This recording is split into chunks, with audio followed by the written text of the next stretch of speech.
P P chairman Bilawal Bhutto Zardari वज़ीर आज़म ते तनक़ीद कंदे चयो आहे त हर सदीअ में हिकु बहरान ईंदो आहे ऐं हिन सदीअ जो बहरान इमरान ख़ान आहे।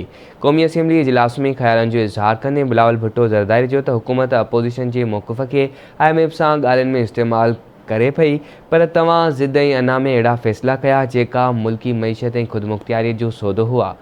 PTI IMF सां तव्हां नई बजट पेश कई। पाकिस्तान जी तारीख़ में कॾहिं अहिड़ा ख़राब अंग अखर न हुआ। पाकिस्तान ॿ टुकड़ा थियो पर पोइ बि गिरोथ काटू न हुई। उन चयो त वज़ीर आज़म जी तब्दीली जे नाले ते तबाहीअ जी सूरत में पहिरियों भेरो गिरोथ काटू थी वई आहे। नए पाकिस्तान जो मतिलबु महांगाई, बेरोज़गारी ऐं गुरबत आहे। हक़ीक़त लिकाए मुआशी तरक़ीअ जो ॿुधायो पियो वञे। मिनी बजट सां टैक्स जी सुनामी आंदी पई वञे। 350 अरब रुपयनि जा नवां टैक्स ऐं तरक़ियाती बजट में 250 अरब रुपया कटौतीअ सां महांगाईअ जो तूफ़ान ईंदो। संदसि चवणो त मिनी बजट खां पोइ तव्हां अवाम वटि नथा वञी सघो। हिन मुल्क जो अवाम जेको हुकूमत जो हशर कंदो उन जी जल्द ख़बर पइजी वेंदी। ख़ैबर पख्तूनख्वा जे अवाम तव्हांखे थोरो टेलर ॾेखारियो आहे। PP चेयरमैन जो चवणो त इमरान ख़ान चूंड मुहिम मां लॻंदो हुयो त वज़ीर आज़म पंहिंजी साइकिल ते ईंदो पर हेलीकॉप्टर इस्तेमालु कंदो आहे। वज़ीर आज़म पाण त जहाज़ जो सफ़र कंदो आहे पर अवाम खे साइकिल ते चाढ़े छॾियो आहे। जेको कंहिं ॿिए जी मदद सां हुकूमत ठाहे उनखे अवाम जी परवाह न हूंदी। बिलावल भुट्टो ज़रदारी चयो त असां अवाम दुश्मन ॾिठा आहिनि पर ग़रीब दुश्मनी न ॾिठी आहे। ही हुकूमत त मुल्की दुश्मनीअ ते लही आई आहे। जंहिं क़िस्म जो ज़ुल्म हिन मिनी बजट में कयो पियो वञे उन ते ॻाल्हाइण लाइ लफ़्ज़ न आहिनि। मां वधीक न चवंदुसि, तव्हांखे सभु सम्झ में ईंदो हूंदो। अवाम ॼाणे थो त उन जो ज़िम्मेवार इमरान ख़ान आहे। हमने उस वक्त वार्न किया था कि ये बुरा डील है, ये कमजोर डील है, ये पाकिस्तान की मईशत का तबाही साबित होगा, ये पाकिस्तान के अवाम का मुआशी कत्ल का बंदोबस्त किया जा रहा है।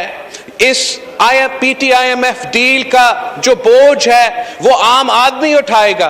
गैस, पेट्रोल, बिजली, इनकी बिलों की सूरत में आम आदमी को ये बोझ उठाना पड़ेगा। आपकी जिद की वजह से, आपकी अना की वजह से, आपकी जाती पसंद नापसंद की वजह से आपने वो अकेले ऐसे फैसले लिए हैं जो पाकिस्तान का मुआशी खुद मुख्तारी पे सौदा था, जो पाकिस्तान का आम आदमी का जेब पे डाका था, जो पाकिस्तान का आम आदमी का पेट पे डाका था। नया पाकिस्तान का मतलब महंगाई, बेरोजगारी और गुर्बत है। जब पाकिस्तान के अवाम से हम कहते हैं कि ये तब्दीली नहीं तबाही है तो हम जनाब स्पीकर सच कह रहे हैं। और इस हुकूमत ने ये रवायत पाकिस्तान की सियासत में डाल चुके हैं कि हकीकत जो भी हो, फैक्ट्स जो भी हो, वो अपने बात करते रहते हैं। पाकिस्तान के अवाम महंगाई, गुर्बत और बेरोजगारी में डूबते रहें और ये हमें बताते रहें कि पाकिस्तान की मईशत तरक्की कर रहा है। इमरान खान साहब ने फरमाया था कि हर सदी में एक बहरान आता है और हमारा सदी का बहरान कोरोना है। जनाब speaker, I would respectfully disagree.